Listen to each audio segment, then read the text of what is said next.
Hi friends, my name is Ava, and today I'm going to be talking about my journey as an 18-year-old photographer.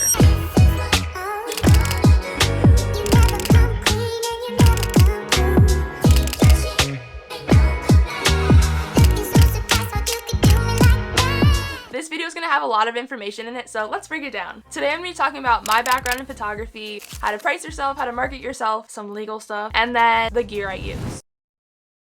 I have always loved taking photos from the time I was little. I didn't know much about photography, but I knew I liked taking pictures of myself. During my freshman year of high school, I did a lot of self-portraits. Was I very self-absorbed back then? Yes, I was. Am I any different now? My sophomore year of high school, I got the OG YouTube camera, I got the Canon 70D, and I took a lot of self-portraits, and then COVID hit and I couldn't take pictures of anybody else. And then I stopped using that camera because I didn't know how to use it and I hate being bad at things. It makes sense up here. Later that year, I bought a small vlog camera and I was gonna become a YouTuber and become rich and famous. That was the plan.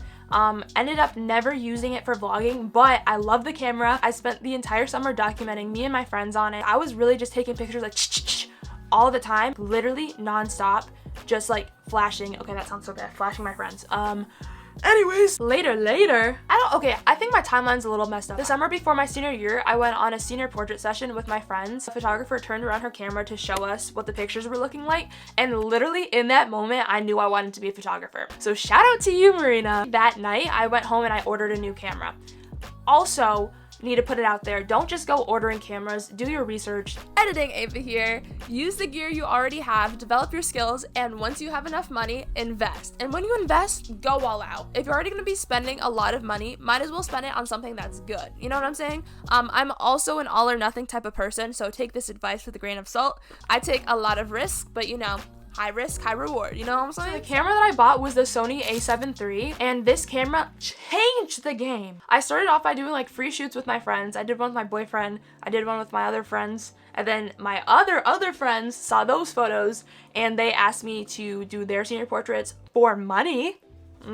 Overall, that photo shoot was not super stressful. The thing that saved me, I'm gonna talk about this a little bit more later, is that I told them to pay what they wanted at the end of the shoot. I didn't know how much they were paying me before I was taking the pictures, which was a lot less stressful for me. When the school year started, I was bringing my camera everywhere. I wasn't doing as many portraits, but I was still going to like a bunch of events and everything. I took my camera to some sporting events and the photos were so butt. After the game, like people would ask me for the photos, but they were so bad. So I knew that I needed to step up my game, and then I don't know, I did some research and then the switch flipped. That's it, right?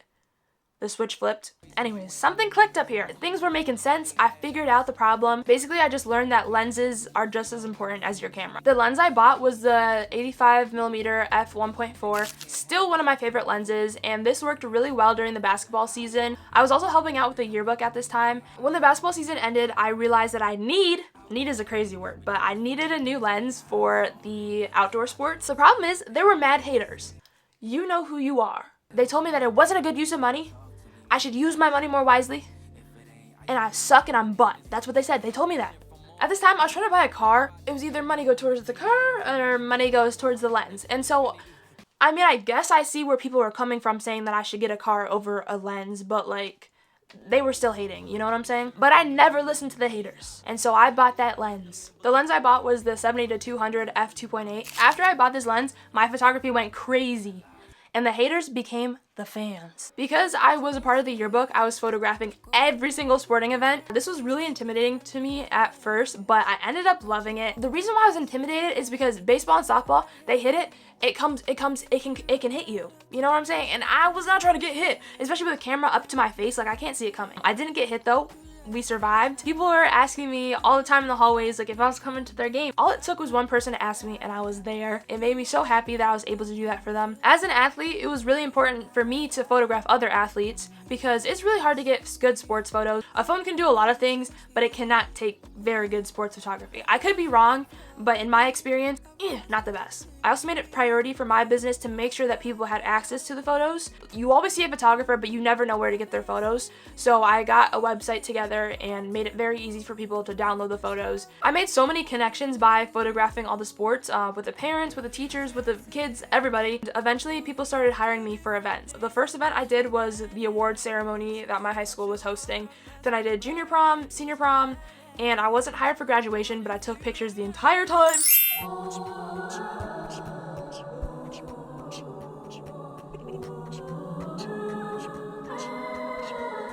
At the end of the school year, I knew that I was not going to be going to college, so I decided to set up a meeting with the superintendent, and I was like, hey, do you want to hire me as a district photographer? And he was like, yeah, of course, you're so amazing. And I was like, oh, thank you so much, that's so sweet of you. And he said, yeah, no problem, sign this contract. And then boom!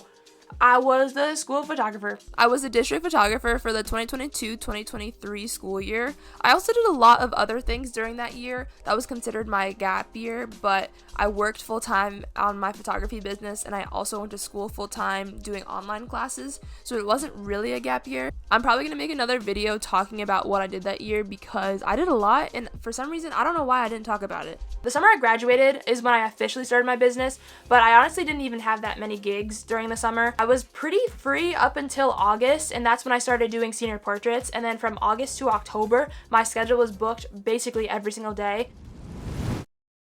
So now I'm going to talk about how you can book your first client. Honestly, I think it's a lot easier than you think. You're going to reach out to somebody, ask if they want free senior portraits. They're going to say yes. Your picture's going to be amazing. They're going to post them. You're going to post them. Then boom, your DMs are flooded. And everybody wants your senior portraits because you're amazing.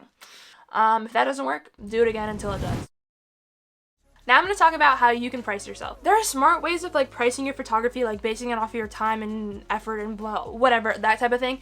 But I honestly just do it off of a vibe. The biggest advice I could give to you is to use a sliding scale. This means that you're giving them a range instead of one specific number, and they can pick a number that's affordable for them within that range. The lowest amount that you give should be the lowest amount that you'll accept for a shoot like that, and then the highest amount would be what you would be charging if you weren't doing a sliding scale. I could also make a video about what I've charged and how much I've made as a photographer if you're interested in that, but I'll give you a quick example right now. The lowest I've ever been paid for a shoot is $30, and the highest I've ever been paid is $450. Making packages for your services is not a must, but I highly recommend it. You could offer a bronze, silver, and gold package, and each one's different, obviously. I'm just going to give you examples of what my packages are for my senior portraits.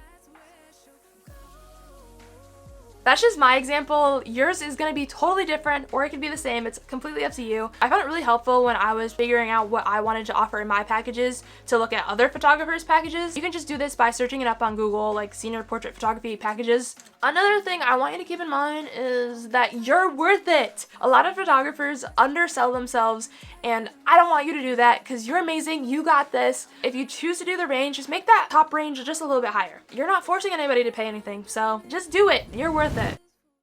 Now let's talk about how to market yourself. And this is very important because you could be an amazing photographer, but nobody knows you're an amazing photographer because you don't market yourself. So you need to market yourself. My main advice to you is to make a photography Instagram. Teenagers love social media, so it's a great way to connect with them there. Social media is just really great for getting your business out there, especially Instagram. The next thing that you can do is make business cards and hand them out wherever you go.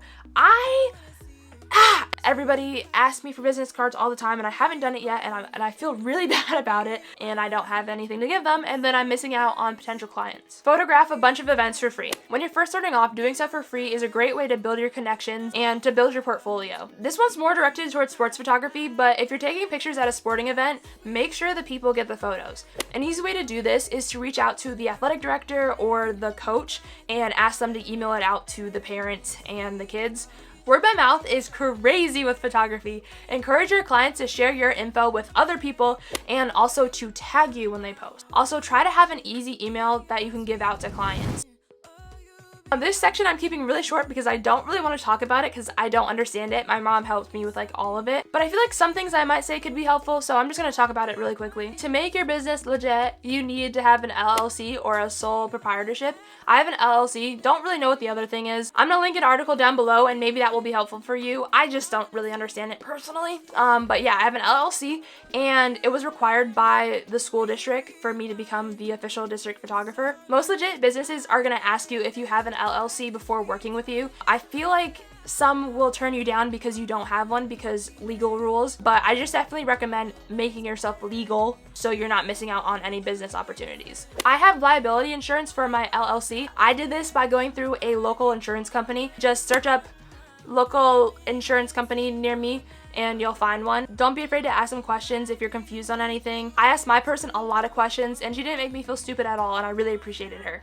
Because I'm a legit business, I also had to pay taxes. I recommend keeping a spreadsheet of all of your expenses and all the money you make. It just makes it so much easier when it's time to go and pay taxes. I also hired somebody to help me with my taxes, so I don't really know how that works either. Very sorry. Don't quote me on any of this. I'm very sorry that I don't have enough information, but like I feel like something I said could have been helpful. Who knows?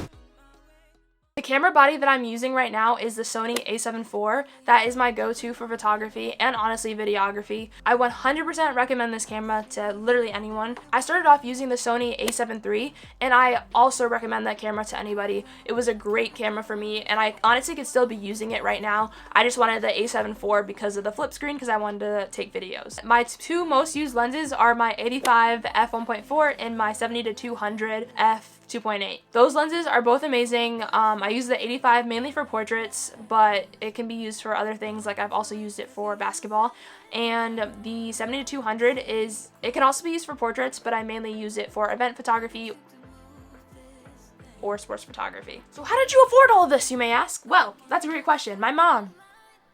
Basically, I took a loan from my mom and she paid for it and then I paid her back over time. I'm very privileged to have had somebody in my life who was able to do that for me. So shout out to my mother. I also want to add that I was working as a marketing assistant at a local bakery and I also have an art business. So all the money that I was getting from that was also going to my photography business. Basically, I invested all of my money into my photography business. So what are you doing now?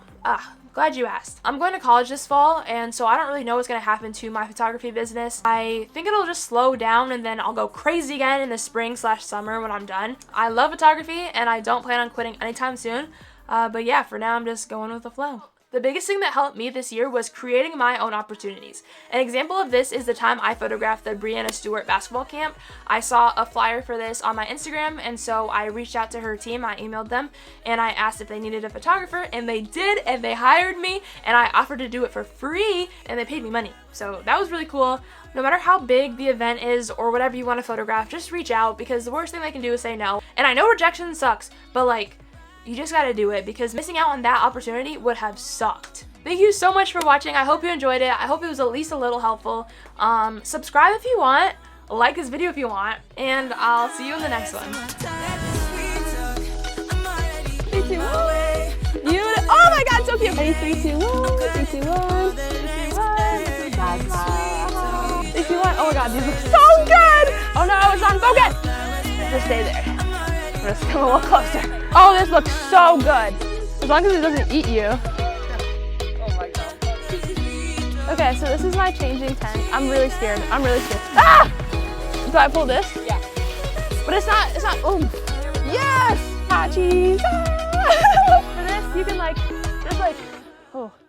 knees. Sorry, my knees are hurting a little bit, like cracking a little bit.